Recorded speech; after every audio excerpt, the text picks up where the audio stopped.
اب عربی میں آپ نے کیا کرنا ہے؟ الجواب عن السؤال اول. صحیح. یہ آپ نے لکھ لیا. آپ نے لکھنا ہے لاحظوا من فضلکم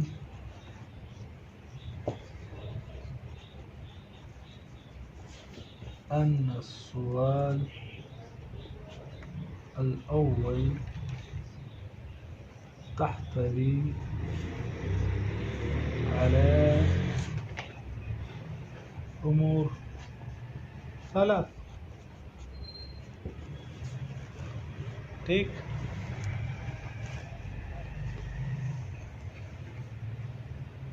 کیا ہے؟ تشکیل العبارہ. تشکیل العبارہ کس کو کہتے ہیں؟ عبارت کی تشریح. اعراب لگا. ترجمۃ العبارہ. عبارت کا ترجمہ. نمبر 3 شرح العبارہ.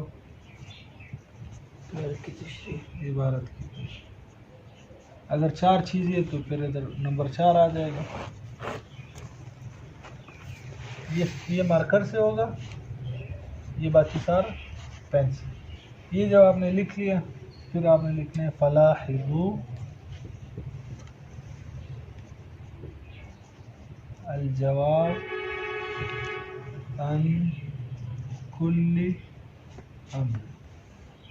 یہ سارا پین سے ہو گیا. پھر مارکر سے آپ نے لکھنا ہے الامر الاول. کیا ہے وہ؟ تشکیل العبارہ ہے نا.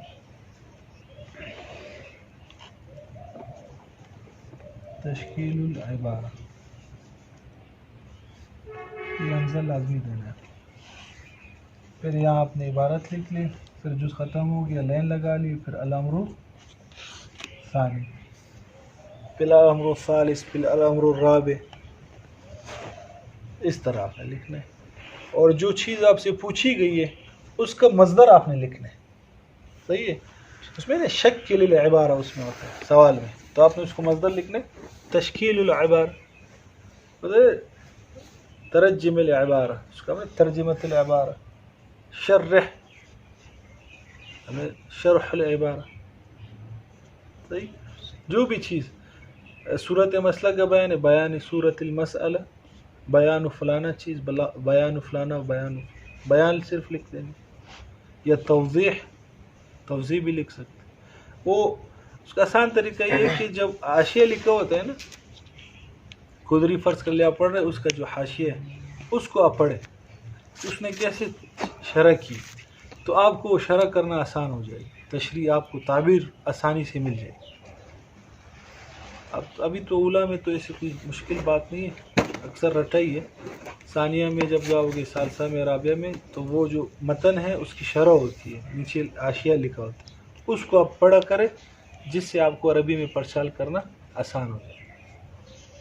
اور آسان ہے عربی میں پرچال کرنا، کوئی زیادہ مشکل نہیں ہے. وہی شرح کے وہی عبارت ہے، اس کو ٹکڑوں میں تقسیم کرو. بین المصنف فی ھذا العبارہ ثلاث اشیاء، الاول الثانی الثالث. وہی عبارت کو ٹکڑوں میں تقسیم کرو، شرح ہو جائے گی. اس طرح آپ نے پرچہ کرنا. پرچہ ہو گیا.